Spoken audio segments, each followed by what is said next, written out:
ঘটনাটির নাম তিনি দিয়েছেন ভয়ঙ্কর বাড়ি। এরপর তিনি লিখছেন, কিছু এমন ভয়ঙ্কর ঘটনা আছে আমাদের জীবনে ঘটে থাকে যা যে কোনো মানুষকেই আতঙ্কে ফেলতে পারে। তেমনই এক ভয়ঙ্কর ঘটনা শুনেছি আমার এক দুঃসম্পর্কের আঙ্কেলের কাছ থেকে।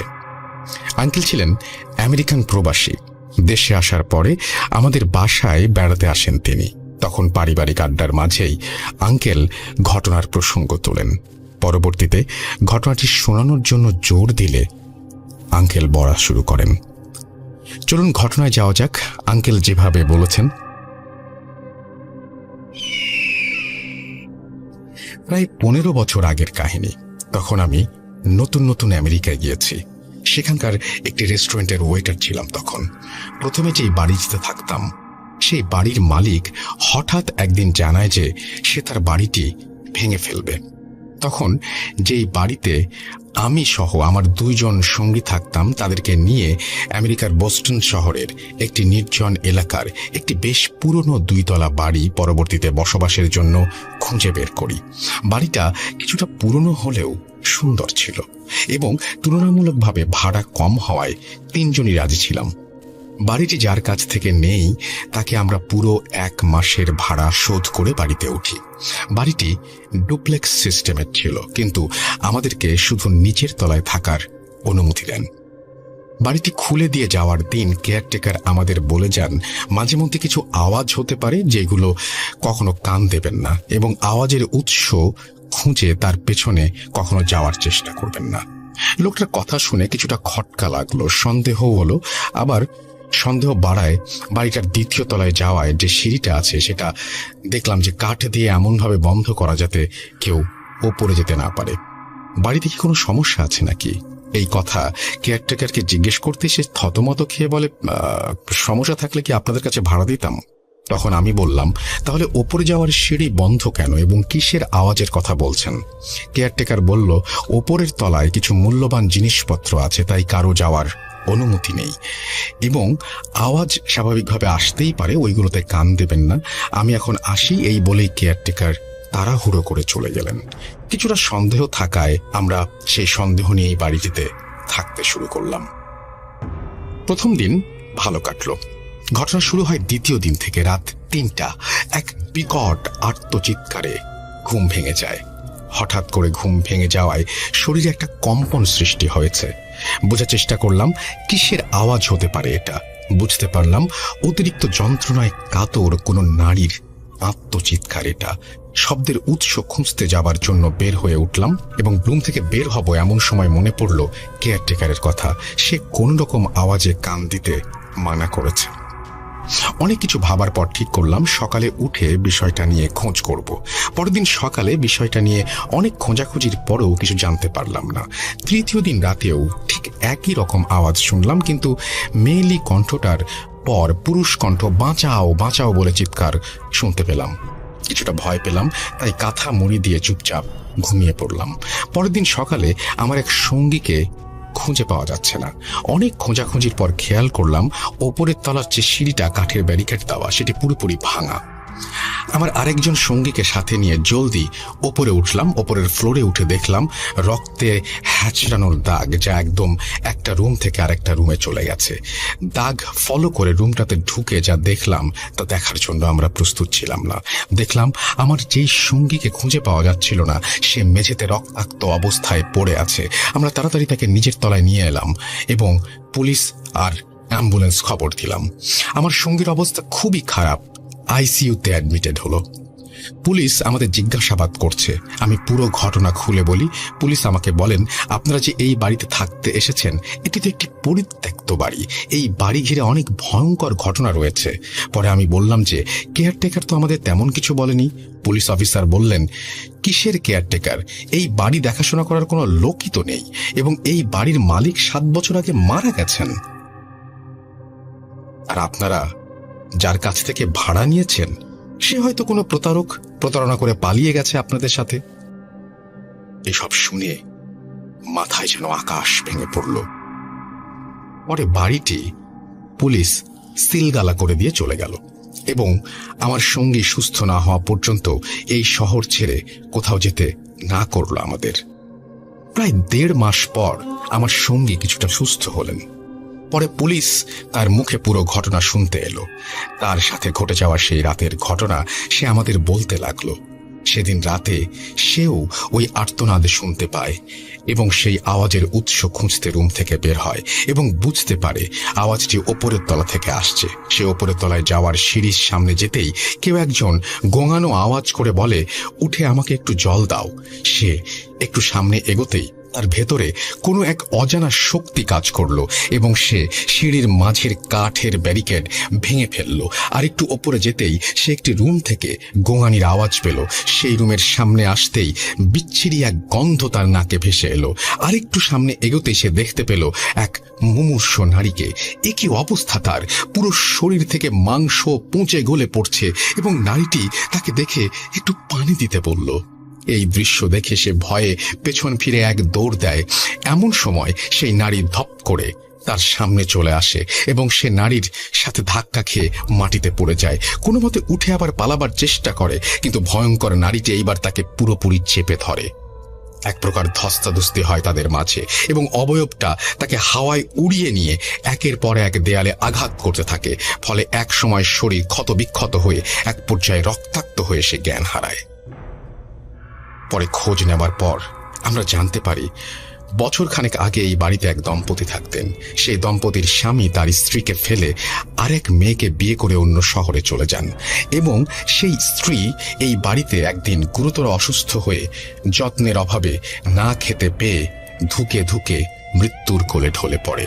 এই বাড়ি থেকে তার পচা লাশ উদ্ধার করা হয়। তারপর থেকেই এই বাড়িটিতে অস্বাভাবিক ঘটনা ঘটে এবং কেউ থাকার চেষ্টা করলে খুব খারাপ অবস্থায় বের হতে হয়।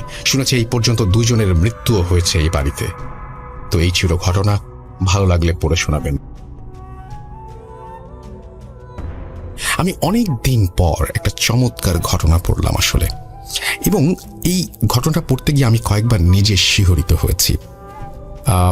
আমি জানি না যে ওই বাড়িটি এখন কেমন আছে, সেই বাড়িতে যারা থাকে তারাই বা কেমন আছে। নিশ্চয়ই তাদেরকে বিরক্ত করতে আর কেউ সেই বাড়িতে যায় না। আপনি একটা বাড়ি ভাড়া নিলেন, ধরুন না সেটা ঢাকা শহর বা ঢাকার বাইরে কোনো একটা জায়গায়। সেই বাড়ির আগের কোনো ইতিহাস আপনি জানেন না। হঠাৎ করে একদিন এই পরিস্থিতির সম্মুখীন হলেন। হয়তো দেখলেন এখানে যেমন দোতলায় যাবার সিঁড়ি, ওখানে হয়তো ছাদের সিঁড়িটা বন্ধ করে দেয়া। ছাদে যাওয়ার নিয়ম নেই এটা বলেই হয়তো ক্ষান্ত হলেন। একদিন এরকম একটা পরিস্থিতির কারণে আপনি সেই ছাদে উঠে গেলেন এবং এইরকম একটা ভয়ঙ্কর পরিস্থিতির শিকার হতে হলো আপনাকে। ঘটনার আসল চমক কিন্তু অন্য জায়গায়। যে কেয়ারটেকার, যে ভদ্রলোক আপনাকে সাবধান করেছিল যে ছাদে যাবেন না বা ওই সিঁড়ি ভেঙে কোথাও যাবেন না, যখন আপনি জানতে পারবেন তারই কোনো অস্তিত্ব নেই, তখন কি হবে?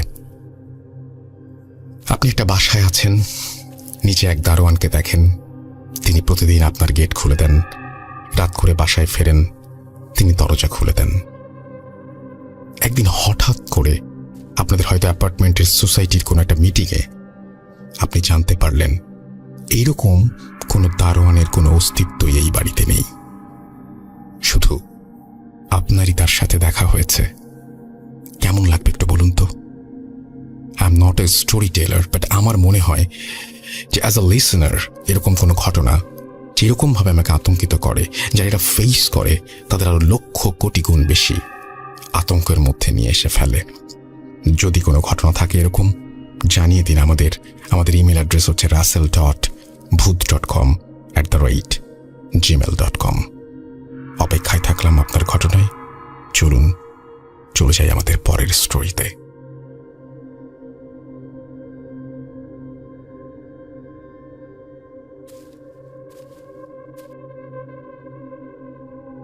Spirit, be here with me.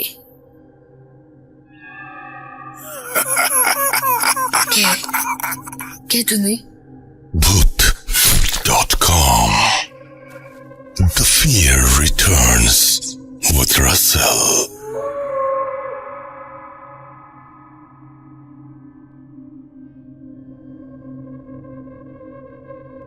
যেভাবে লেখা আছে আমি সেভাবেই পড়ছি।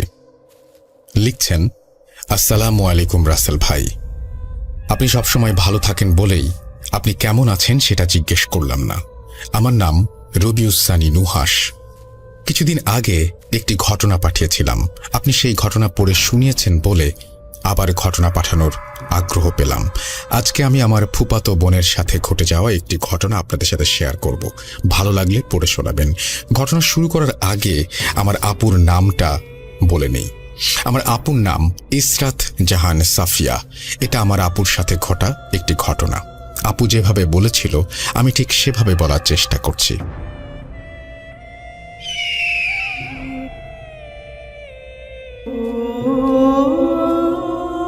2013 সালের কথা। আমি তখন ইন্টারমিডিয়েট পরীক্ষার্থী। 2012 সালের নভেম্বর মাসে আমরা বাসা চেঞ্জ করি। ওই বাসাটা 4 তলা, আমরা দোতলায় উঠি।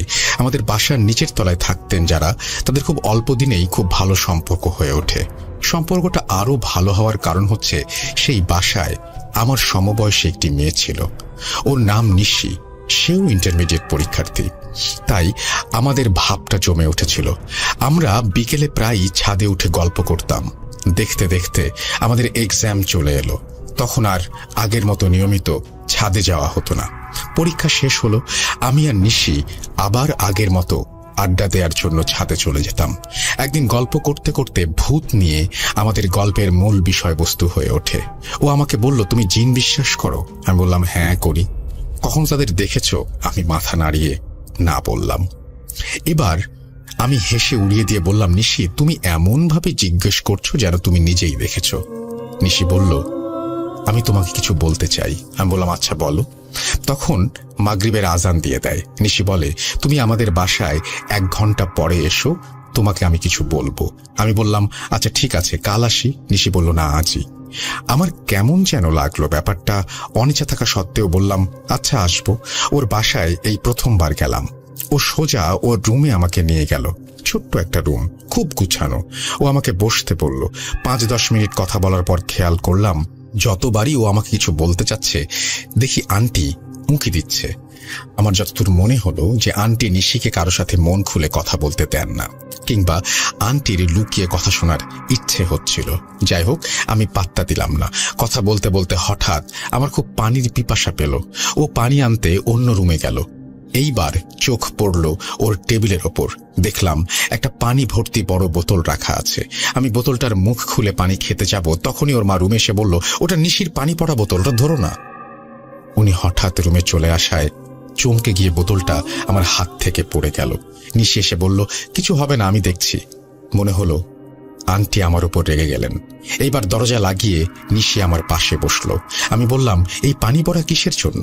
ও একটু ভেবে বলল, আমার কথা ছাড়ো, বলবো সব। আচ্ছা, তুমি কি রোজ সকালে দড়িতে লাফ দাও? আমি বললাম, হ্যাঁ মাঝে মাঝে।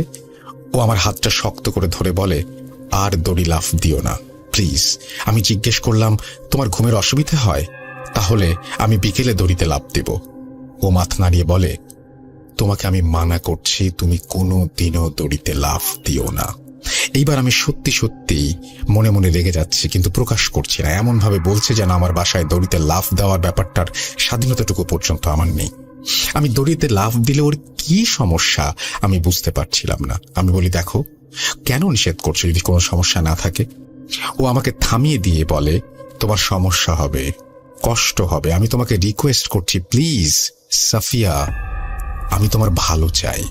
এইবার আমি রেগে গিয়ে ওর হাতটা সরিয়ে বললাম, হয় নিষেধ করার কারণটা বলো, আর না হলে আমাকে মানা করো না। আমি বাসায় গেলাম।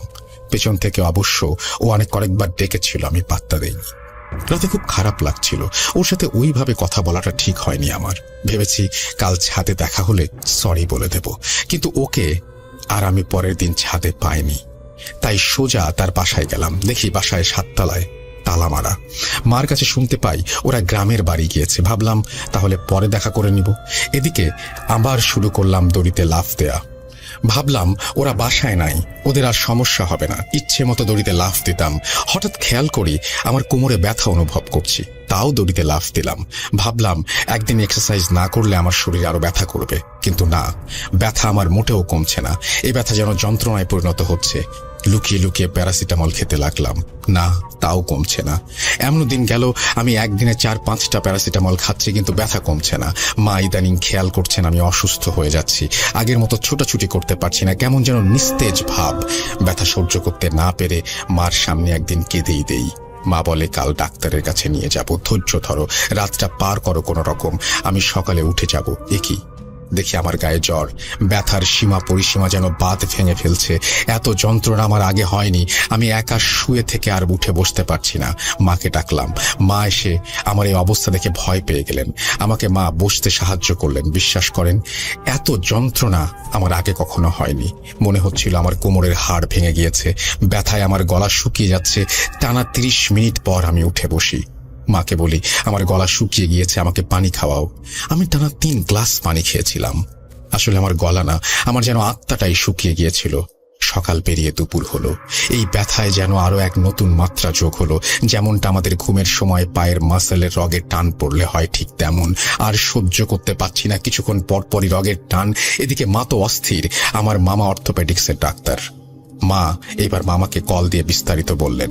মামা এক্স-রে করে দেখেন আমার হাড়ে ফ্র্যাকচার হয়নি, তবে এত যন্ত্রণা কিসের মামা বুঝতে পারছেন না। মামার দেওয়া ওষুধে ব্যথা কমছে না, যতক্ষণ ওষুধের পাওয়ার থাকে ততক্ষণ ব্যথা থাকে না।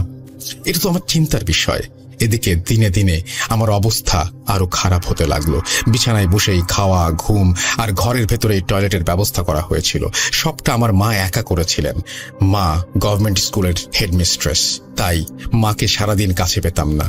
তখন আরো বেশি মনে হতে লাগলো আমি একা, আর মা ছাড়া আমি একদম চলতে পারবো না। আমার পৃথিবী যেন ধীরে ধীরে ছোট হয়ে আসতে লাগলো। ফেসবুকে দেখি সব ফ্রেন্ডরা বিভিন্ন ভার্সিটিতে ভর্তি হয়ে গিয়েছে, তখন মনটা আরো বেশি খারাপ হয়ে যেত। মনে হতো বন্ধু বান্ধব, আত্মীয় স্বজন সবাই যেন আমাকে ভুলে যাচ্ছে। কেমন একটা একাকিত্ব আমাকে ঘিরে ধরেছে। 20 দিন পরেও যখন আমার সুস্থতার কোনো আলামত পাচ্ছিলাম না, তখন মামার পরামর্শে অন্য এক ডাক্তারের কাছে যাই। উনি আমাকে এমআরআই করতে দেন। আমি তো হাঁটতেই পারি না, তাই আমাকে হুইল চেয়ারে করে এমআরআই করানো হয়। হুইল চেয়ারে বসে মনে হচ্ছিল এটাই যদি আমার লাইফ হয় তাহলে কি হবে। আমি তো বেঁচে থাকতে পারবো না, আমি বেঁচে থেকেও মরে যাব। যাক, ডাক্তার আমাকে ওষুধ দিলেন। উনি বললেন ভালো হয়ে যাবে। আমার বিশ্বাস হয়নি, তাই কেঁদে দিলাম ডাক্তারের সামনেই। মা রোজ নামাজ পড়ে কাঁদতেন আমার অসুস্থতার জন্য। আমিও পাশের রুমে মায়ের কান্না শুনে কাঁদতাম। দিনগুলো খুব কষ্টে কাটতে লাগলো। কিছুদিন পরের কথা বলি, আমি ঘরে একা, হঠাৎ কান্নার শব্দ পেয়ে ঘুম ভাঙে। কান্নাটা একটা বাচ্চার কান্না মনে হলো। বাচ্চাটা এমন ভাবে কাঁদছে যেন আরেকটু বেশি কাঁদলে ওর গলা দিয়ে বমি হয়ে যাবে। মাকে এত ডাকলাম, মা আসলো না। আমি একা একা শুয়ে উঠে বসার চেষ্টা করলাম। এত কষ্ট হচ্ছে, তাও যেন উঠে বসার চেষ্টা চালিয়ে যাচ্ছি, হার মানছি না। কতক্ষণ পর বসতে পেরেছিলাম বলতে পারবো না। এখন তো দাঁড়াবার পালা। সাহস করে ওয়াল ধরে দাঁড়ানোর চেষ্টা করি। মনে হচ্ছিল কোমরের রগগুলো টানছে, টনটন ব্যথা, কি যন্ত্রণা, যেন রগগুলো ছিঁড়েই যাবে। শুনতে পেলাম বাচ্চাটার কান্নার সাথে সাথে কাশি হচ্ছে। বুঝলাম ওকে শান্ত করতে না পারলে খারাপ কিছু হবে। কিভাবে যেন চেষ্টা করে দাঁড়িয়ে গেলাম। এখন হাঁটবো কিভাবে? আমার গলা শুকিয়ে যাচ্ছে। তাকিয়ে দেখলাম বালিশের কাছে আমার পানির বোতল। এখন নিতে গেলে যদি আর দাঁড়াতে না পারি, এই ভেবে পানি খাইনি। এখন যেন বাচ্চাটা ঘন ঘন কাশতে লাগলো, আর যেন জোরে জোরে চিৎকার করে কাঁদতে লাগলো। মনে মনে আমি আল্লাহর নাম নিচ্ছিলাম, আমাকে একটু শক্তি দাও আল্লাহ, মাসুম বাচ্চাটার খুব কষ্ট হচ্ছে। একটু একটু করে আমি পাশের রুমে হেঁটে যেতে চেষ্টা করি। ওয়াল ধরে ধরে এক পা করে এগোতে থাকি। জানি না কতক্ষণ লেগেছিল। গিয়ে দেখি একটা সুন্দর বাচ্চা, মুখটা এত মায়া, 8-9 মাস বয়স হবে। বললাম, এই দেখো আমি এসে গিয়েছি, কেঁদো না, আমার কাছে আসো। আসো বলছি, দেখলাম ও এলো না। তাই আমি ওখানে দাঁড়িয়েই তার কান্না থামানোর চেষ্টা করছি, তাকে হাসানোর চেষ্টা করছি। কিছুক্ষণ পর কান্নাটা থেমে গেল। ও খুশি হয়ে যেন আমাকে দেখে। আমি ভেঙচি কেটে তাকে আরো হাসাচ্ছি। কি মিষ্টি হাসি, মাশাআল্লাহ। হঠাৎ আমার মা আমাকে ডাক দেয়। আমি মায়ের ডাকে সাড়া দিয়ে চোখ খুলে বুঝতে পারি আমি ঘুমিয়ে স্বপ্ন দেখছিলাম। সেই দিন সকালে আমি নিজে উঠে বসার চেষ্টা করি। ভাবলাম স্বপ্নে তো ঠিক উঠতে পেরেছিলাম, তাই চেষ্টা করে দেখতে চেয়েছিলাম, কিন্তু সেদিনও একা শুয়ে থেকে উঠে বসতে পারিনি। মুচকে এসে মনে মনে বললাম, স্বপ্ন তো স্বপ্নই। সাফিয়া, তোমার জীবন 4 দেয়ালে বন্দী। এরপর থেকে প্রায়ই যেন বাচ্চাটাকে আমি স্বপ্নে দেখতে শুরু করি, স্বপ্নে ওর সাথে গল্প করি, খেলি, কিন্তু কখনোই তাকে স্পর্শ করিনি। যেন নির্দিষ্ট দূরত্ব আমাদের মাঝে। আমি চাই ওকে আদর করতে, কোলে নিতে, কিন্তু ওকে ধরতে পারি না। তবে একদিন স্বপ্নে একটু অন্যরকম কিছু দেখি। বাচ্চাটার হাসির শব্দে আমার ঘুম ভাঙে। তাকে একবার দেখবো বলে আমি পাশের রুমে ছুটে যাই। বিশ্বাস করেন, ওর কাছে যাওয়ার পর আমাকে এই অসহ্য ব্যথা সহ্য করে যেতে হয়। তাও তাকে একবার দেখার ইচ্ছেতে আমি পাগলের মতো সেদিকে ধাবিত হই। তখন স্বপ্ন না বাস্তব আমি বুঝি না, আমার কাছে সবকিছুই সত্যি মনে হয়। এবার দেখি বাচ্চাটি খাটের উপরে বসে হাসছে আর খেলছে, আর লক্ষ্য করে দেখি ওর পাশে কেউ নামাজ পড়ছে। বাচ্চাটা এত খুশি আমাকে দেখে, কি বলবো, যেন ও আমাকে দেখে হামাগুড়ি দিয়ে ছুটে আসতে চাচ্ছে। আমি খেয়াল করলাম বাচ্চাটা যেন খাটের খুব কিনারায় চলে এসেছে, আর একটু এগোলেই পড়ে যাবে, মাথা ফাটবে। এ দেখে আমি পাশে যে নামাজ পড়ছে তাকে বলছি, এই যে বাচ্চাটাকে ধরেন, ও পড়ে যাবে। মনে হলো উনি নামাজের ধ্যানে শুনতেই পাননি আমার কথা, আমি যে ডাকছি। বুঝলাম বাচ্চাটি যখন এগোবে তখনই এক দৌড়ে ওকে ধরতে যাই। নামাজে বসা মহিলাটি মনে হলো চমকে গেলেন। ওকে ধরতে পেরেছি, কি শান্তি লাগলো আমার। সেদিন ফজরের আজান শুনে ঘুম ভাঙে। আমার ঘুম ভাঙলে মনে মনে ভাবি, বাচ্চাটা ব্যথা পেত আমি না ধরলে। আমি হেসে বলি, যাক, এটা তো স্বপ্ন ছিল। আজ অন্য দিনের তুলনায় অনুভব করলাম ব্যথাটা কম। মনে হচ্ছে একটু চেষ্টা করলে আজ শোয়া থেকে উঠে বসতে পারবো। সত্যি সত্যি তাই হলো। ধীরে ধীরে ব্যথাটি কমতে লাগলো। 3-4 দিনের মধ্যে আমি একা বসতে পারি, সাথে একটু চেষ্টা করে দাঁড়াতেও পারি। সবই আল্লাহর রহমত আর আমার মায়ের দোয়া। আমি দোয়া করি আমার চরম শত্রুরও যেমন এমন কষ্ট না হয়। কিছুদিন পর আমাকে দেখতে নিশি এলো। আমি ওকে দেখে খুব খুশি হলাম। অনেক দিন পর এসেছে। আমি বললাম, আমি যে অসুস্থ তুমি শোনোনি? আসোনি কেন? ওই দিন একটু রেগে গিয়েছিলাম বলে তুমি রাগ করে আমাকে দেখতে আসোনি? জানো আমি তোমার কথা কত মনে করেছি, কত একা লাগতো আমার। ও আমাকে বলেছিলাম না, দড়ি লাফ দিও না, দেখছো কেমন অসুস্থ হলে। আমি বললাম, আল্লাহর রহমতে আমি এখন একা বসতে পারি, নিজে নিজে দাঁড়াতেও পারি। ও হেসে বলল, তুমি হাঁটতেও পারবে, দৌড়াতেও পারবে। তুমি দৌড়িয়ে যেভাবে বাচ্চাটিকে বাঁচিয়েছো, তার কান্না থামিয়েছো। আমি হেসে বলি, আর বলো না, কি মিষ্টি করে হাসে ওই বাচ্চাটা। নিশি চলে যাচ্ছে, মনে হলো খুব তাড়া। আমি বললাম, বসো, কিছু খেয়ে নাও, মাকে ডাকি। নিশি বলল, মা ছাদে গিয়েছেন, দরজা খোলা ছিল তাই ঢুকে পড়েছি। এবার যাই সাফিয়া, আর চিন্তা করো না, তুমি ভালো হয়ে যাবে ইনশাল্লাহ। নিশি চলে যাচ্ছে। কয়েকবার তার নাম ধরে ডাকলাম। একটু পর মনে হলো, সে কি, ও আমার স্বপ্নের কথা কিভাবে জানলো, যেটা আমি মাকেও শেয়ার করিনি। নিশি, নিশি একটু দাঁড়াও। কয়েকবার নাম ধরে ডাকলাম, সাড়া দিল না। মনে হলো ও ততক্ষণে বাসায় চলে গেছে। ভাবলাম পরে ওর কাছ থেকে জেনে নেব স্বপ্নের কথা কিভাবে জানলো। কি আশ্চর্য! ধীরে ধীরে আমি সুস্থ হতে লাগলাম, যেন দ্বিতীয়বারের মতো নতুন করে বাচ্চাদের মতো হাঁটতে শিখলাম। খেয়াল করলাম স্বপ্নে বাচ্চাটিকে আর দেখি না। 5 মাস লেগেছিল সুস্থ হতে। কিভাবে যে দিন চলে গিয়েছিল আল্লাহই জানেন। মনে মনে ভাবলাম আজ নিশির বাসায় যাব। বিকেলে ওদের বাসায় গেলাম। গিয়ে দেখি ওর মা বাসায়। বললাম, আন্টি, নিশি কোথায়? ওকে একটু ডেকে দেন না। আন্টি এমন ভাবে আমার দিকে তাকিয়ে বলল, তুমি জানো না নিশি 3 মাস আগে বাসা থেকে পালিয়ে গিয়েছে, ও বিয়ে করেছে। আমি অবাক হলাম। 3 মাস আগে? তার মানে আমি তো 10-12 দিন আগে ওর সাথে কথা বলেছি। কি বলেন আন্টি, বিশ্বাস হচ্ছে না। তখন উনি নিশির কথা আমাকে কিছু বললেন। আমার প্রশ্ন হলো, সেই দিন তাহলে আমি কার সাথে কথা বলেছিলাম? সেই দিন কে আমার পাশে ছিল? সব যেন এলোমেলো লাগলো।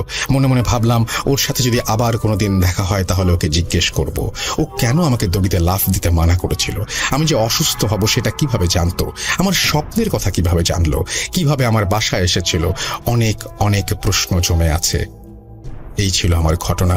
সেই দিন নিশির মায়ের সাথে কথা বলে নিশির পানি পড়ার কথাও জানতে পেরেছিলাম। নিশির জীবনের কথা শুনতে আগ্রহী হলে আমি শোনাবো। তবে বলে রাখি, এরপর ওর সাথে আমার আর কখনো দেখা হয়নি, কারণ আমরা 2-3 মাস পরে বাসা বদলাই। আসলে সৃষ্টিকর্তার উপর সবসময় ভরসা রাখতে হয়। তাই মাঝে মাঝে নিজে সান্ত্বনা দেই, আল্লাহ আমায় স্বপ্নে হয়তো পরীক্ষা করেছিল। পরীক্ষায় বাচ্চাটির খারাপ চাইনি বলেই হয়তো আমি আল্লাহর পরীক্ষায় উত্তীর্ণ হতে পেরেছি। সাথে সাথে মায়ের দোয়া তো ছিলই। যাই হোক, আমার জন্য দোয়া করবেন। সবাই ভালো থাকুন, সুস্থ থাকুন, এই দোয়া করি। আল্লাহ হাফেজ। খুবই কনফিউজিং একটা স্টোরি, কিন্তু খুব ইন্টারেস্টিং। সেটা হচ্ছে এই নিশি আসলে কে? এবং এই নিশি দড়িতে লাফ দেওয়ার ব্যাপারটা কিভাবে জানো, এটা আমি ডেফিনেটলি জানতে চাই আপনার কাছ থেকে সাফিয়া, এবং আপনি অবশ্যই আমাকে জানাবেন। তার আগে লিসেনার যারা শুনছেন তাদেরকে বলবো গেস করতে ঘটনাটি আসলে কি ঘটেছিল, কেন এইরকম ঘটলো, এই মেয়েটি বলল আর জীবনে এত কিছু ঘটলো, এটা আপনার সাথে ঘটলে আপনার কেমন লাগতো একটু ভেবে দেখুন। জানতে চাই নিশির এই ঘটনার কোনো ব্যাখ্যা আপনার কাছে আছে কিনা। পাঠিয়ে দিন russell.bhuth.com@gmail.com এই অ্যাড্রেসে। চলে যাচ্ছি পরের ঘটনায়।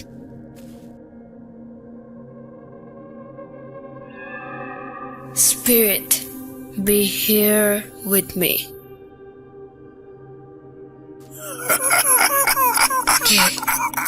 কে তুমি? Bhuth.com. The fear returns with Russell.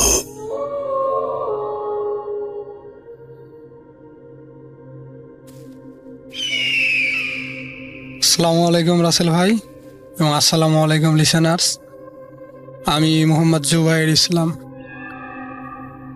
আমার বাড়ি সিরাজগঞ্জ সদরে কোনো একটা গ্রামে।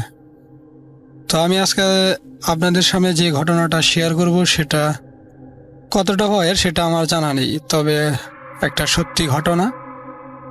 তো এই ঘটনাটা আমি আমার দাদির কাছ থেকে শুনেছি, এবং এই দাদি এই ঘটনাটা তার যে ভাইপো অর্থাৎ ভাইয়ের ছেলে, সেই ছেলের সাথে ঘটেছিল।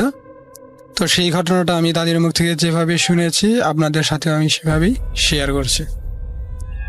তো ঘটনাটা আজ থেকে প্রায় 30 বছর আগে ঘটে যাওয়া। তো আমাদের এই সিরাজগঞ্জে রায়পুরে জুট মিল আছে, এটা প্রায় সবাই জানেন। তো এই জুট মিলে ওই আমার দাদির যে ভাইপো, তার নাম হচ্ছে হাসমত আলী। তো তিনি ওই জুট মিলে তখন কাজ করত। তো তাদের ডিউটি ছিল 2 শিফটে। তো প্রথম শিফট 6টা থেকে 10টা পর্যন্ত, আর দ্বিতীয় শিফট ছিল 10টা থেকে 2টা পর্যন্ত। তো এই হাসমত আলী যিনি, উনি দ্বিতীয় শিফটে ঢোকে এবং 10টায় মিলে ঢোকেন এবং তার ডিউটি শেষ করে 2টায় বের হন। তো তিনি 2টায় মিল থেকে বের হয়ে আগে তার বাসায় যান। বাসায় যাওয়ার পর তার মাকে বলেন ভাত দিতে। তো তিনি ভাত খেয়ে তার মাকে বলেন যে আমি যমুনা নদীতে যাব। তো যমুনা নদীতে তিনি মাছ শিকার করার জন্য যাবেন। তো তার মা জিজ্ঞেস করে সাথে আর কে কে যাবে, আর সে যেন ফিরতে দেরি না করে। তো সে বলে যে না, আমার ফিরতে দেরি হবে না, আমার সাথে আরও 2 জন আছে আমার বন্ধু। তো সেই বলে বাড়িতে থাকা, আমাদের এলাকায় ওটাকে বলে তৈরা জাল, অথবা অন্যান্য এলাকাটাকে ঝাঁকি জালও বলে থাকেন। তবে শুদ্ধ কোনটা সেটা আমার জানা নেই, আমি সেটাকে তৈরা জালই বললাম। তো তিনি তৈরা জাল নিয়ে তার 2 বন্ধুকে সাথে নিয়ে যমুনা নদীতে চলে যান মাছ শিকার করার জন্য। তো মাছ শিকার করার জন্য তারা প্রথমে নদীর যে মূল ঘাট, অর্থাৎ আমাদের এখানে মতিন সাহেবের ঘাট বলে ওইটাকে, তো এই মতিন সাহেবের ঘাটে পৌঁছান এবং সেখানে পৌঁছে এই আমার দাদির যে ভাইপো অর্থাৎ হাসমত আলী, তিনি ওই নদীর উত্তর দিকে রওনা দেন। অর্থাৎ তৈরা জাল দিয়ে খেওয়াইতে খেওয়াইতে তিনি উত্তর দিকে রওনা দেন এবং তার যে 2 বন্ধু, তারা 2 জন দক্ষিণ দিকে রওনা দেন। তো এইভাবে তারা বেশ কিছুক্ষণ খেওয়াতে খেওয়াতে হাসমত আলী উত্তর দিকে চলে যান এবং তার বন্ধুরা দক্ষিণ দিকে চলে যায়। তো হাসমত আলী খেওয়াচ্ছিলেন তৈরা জাল দিয়ে, কিন্তু কোনো মাছ উঠছিল না। তিনি খুব হতাশ হয়, মাছ ওঠে না। এদিকে তার বন্ধুরাও তার থেকে অনেক দূরে, ডাকলে শুনতে পাবে না। তো হাসমত আলী খেওয়াতে খেওয়াতে তিনি দেখেন যে একটা মিষ্টি আলু নদীর পানি দিয়ে ভেসে যাচ্ছে। তো মিষ্টি আলুটা বেশ বড় সড়ো, দেখতে ভালোই ছিল। তো তিনি করেন কি, ওই মিষ্টি আলুটা পানির ভেতর থেকে তুলে পানিতে মিষ্টি আলুটা ধুয়ে 2-1 কামড় খান। খেয়ে তেমন ভালো না লাগায় মিষ্টি আলুটা আবার পানিতে ফেলে দেন। তো মিষ্টি আলুটা পানিতে ভাসতে ভাসতে চলে যায়। তো এরপর ওই হাসমত আলী নদীর পানিতে একটা খেয়াও দেন তৈরা জাল দিয়ে। তো এইবার খেয়াও দেওয়ার পর তিনি জাল যখন গোটাচ্ছিলেন, তো তখন তিনি জালে একটা ভার কিছু অনুভব করলেন। তো তিনি এবার হতাশ থেকে আশায় ফিরলেন, ভাবলেন যে এবার হয়তো জালে কোনো বড় সড়ো একটা মাছ ধরা পড়েছে। তো হ্যাঁ, তিনি যখন টেনে টেনে পাড়ে তুলছিলেন জালটা, দেখলেন যে হ্যাঁ, একটা বড় সড়ো বোয়াল মাছ। তো ওজন প্রায় 20-25 কেজি হবে, এই রকম আকৃতির একটা বোয়াল মাছ। তো তিনি জালটা গুটিয়ে গুটিয়ে পাড়ে তুলছে। তো তিনি দেখলেন যে এই মাছটা তিনি একা তুলতে পারবেন না, মানে হয়তো তুলতে পারবেন কিন্তু জাল থেকে যখন মাছটা ছাড়াবেন যদি লাফ দিয়ে বের হয়ে যায়। তো তাই তিনি তার যে 2 বন্ধু ছিল দক্ষিণ দিকে গেছে, তাদের 2জনকে ডাকার চেষ্টা করেন, কিন্তু তারা তার থেকে অনেক দূরে থাকা, তারা তার ডাক শুনতে পায় না। তো তিনি একাই জালটা উপরে তুলে জাল থেকে মাছটা ছাড়ানোর চেষ্টা করেন। তো জালের সাথে মাছটা পেঁচানো ছিল, তো তিনি একদিক থেকে জালের প্যাঁচটা ছাড়াতে ছাড়াতে মাছের দিকে যাচ্ছিলেন। তো যখনই তিনি ওই মাছের কাছে পৌঁছান তখনই মাছটা জাল থেকে নিজেকে ছাড়িয়ে ওই বোয়াল মাছটা ওই হাসমতালির বুকে জোরে একটা আঘাত করে, এবং আঘাত করে ওই মাছটা পানির ভিতরে চলে যায়। তো মাছটা যে বুকে আঘাত করে তিনি অনেক ব্যথা পান, কতক্ষণ নদীর পাড়ে মাটির উপর শুয়ে থাকেন। শুয়ে থেকে কিছুটা দম নিয়ে তিনি আবার ওঠেন। এত বড় একটা মাছ জালে ধরা পড়েছিল, তারপরে আবার ছুটে যায়। তো তিনি আফসোস করেন। তো আফসোস করার পর তিনি আবার জাল নিয়ে আবার পানিতে খেওয়াতে থাকেন, কিন্তু না, আর কোনোভাবেই ওই মাছটাকে ধরতে পারেন না। তো তিনি জাল হাতে নিয়ে নদীর পাড় দিয়ে হাঁটছিলেন আর মাছটাকে খুঁজতে থাকেন। তো দেখেন মাছটা পানির ওই পাড়েই আছে। তো তিনি মাছটাকে লক্ষ্য করে আবার জাল ফেলেন মাছের উপরে, কিন্তু না, মাছ কোনোভাবেই ধরা পড়ছিল না। তো এইভাবে কয়েকবার চেষ্টা করেন, এদিকে প্রায় সন্ধ্যা হয়ে আসে। তো তাই নিয়ে জাল নিয়ে তার বন্ধুদেরকে কাছে গিয়ে বাড়িতে চলে আসে। তো বাড়িতে চলে আসার পর তার অনেক জ্বর ওঠে, অস্বাভাবিকভাবেই অতিরিক্ত শরীর অনেক গরম হয়ে যায়, জ্বর ওঠে, এবং জ্বর ওঠার এক পর্যায়ে তিনি নিজেই নিজের জিহ্বা, ঠোঁট, দাঁত দিয়ে কামড়াতে থাকেন। তো এই অস্বাভাবিক লক্ষণ দেখে বাড়ির সবাই তো চিন্তিত হয়ে পড়ে, কি হলো। তো সবাই ভাবে যে ডাক্তারের কাছে নিয়ে যায়। তো তাকে রিকশায় করে আমাদের সিরাজগঞ্জ সদর হাসপাতাল আছে বর্তমানে, যেটা বঙ্গমাতা শেখ ফজিলাতুন্নেসা মুজিব হসপিটাল, সেখানে নিয়ে যাওয়া হয়। তো ডাক্তার দেখে কোনো রোগ বা অসুখ ধরতে পারেন না, কোনো ওষুধও দেন না। তো তারা তাকে হাসপাতাল থেকে বাড়িতে নিয়ে আসে। তো বাড়িতে নিয়ে আসার পর বাড়ির মুরব্বী কয়েকজন বলে যে একটা কবিরাজ নিয়ে আসা। তো তখন মুরব্বীদের কথা মতো একজন কবিরাজকে নিয়ে যাওয়া হয় বাড়িতে। তো কবিরাজ ওইখানে গিয়ে, তো কবিরাজ তাকে দেখেই বলেন যে একে তো মেসো দেও আমাদের এলাকা যেটাকে বলে, বা আপনারা হয়তো অনেকে দেও বলে থাকেন, মেসো দেও আক্রমণ করেছে, থেকে আর বাঁচানো সম্ভব না। তো সবাই বিশ্বাস করে না, কেন বাঁচানো সম্ভব না। তো তখন ওই কবিরাজ হলুদ, মানে কাঁচা যে হলুদ, তো ওই হলুদ 2টা পোড়া দিয়ে 2 কানের মাঝখানে দেয়, কানের ভেতরে দেয়। তো দিলে তখন ওই মেসো দেও কথা বলতে থাকে ওই হাসমতালির জবান দিয়ে। তো সে বলে একে তো আমি খেয়ে ফেলেছি, আমাকে খেয়ে ফেলেছে, আমি ওর পেটের ভেতরে চলে গেছি, তো একে আর ফেরানো সম্ভব না। তো বলে কিভাবে পেটের মধ্যে চলে গেল? তখন সে বলে ও যখন মাছ শিকার করতে যায়, আমি ওই নদীর ধার দিয়ে মিষ্টি আলুর রূপ নিয়ে ভেসে যাচ্ছিলাম। তো ওই মিষ্টি আলুটা নিয়ে 2-1 কামড় খায়, যার ফলে আমি ওর পেটের ভেতরে চলে যাই। তো এখন আর আমার সম্ভব না, আমি আর ওকে ছাড়তে পারবো না, আমি ওকে খেয়ে ফেলেছি। তো এই বলে কবিরাজ চলে যায়। তো চলে যাওয়ার কিছুক্ষণ পরেই তিনি একটা চিৎকার দিয়ে ওই দিনই মারা যান। তো এই ছিল রাসেল ভাই ঘটনা, তো একদম সত্যি ঘটনা। তো তিনি আজ থেকে প্রায় 30 বছর আগে মারা যান এই ঘটনায়। তো ঘটনাটা কেমন লাগলো জানি না, যদি ঘটনাটা ভালো লাগে তো অবশ্যই শেয়ার করবেন। ধন্যবাদ রাসেল ভাই, ধন্যবাদ ভূত.com-কে। যদি আমার এই ঘটনাটা সিলেক্ট হয় তাহলে অবশ্যই আমাকে জানাবেন।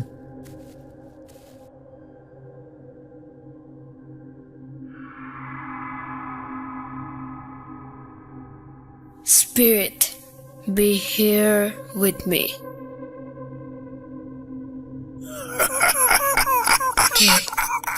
কে তুমি? Bhoot.com. The fear returns with Russell.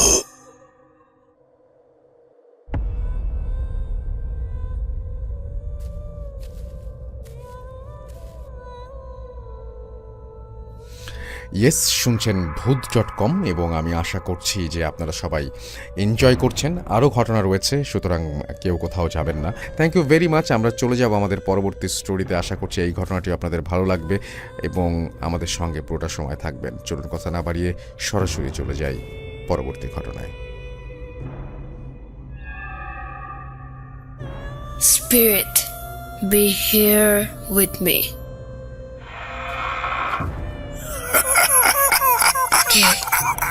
কে তুমি? Voot.com. The fear returns with Russell.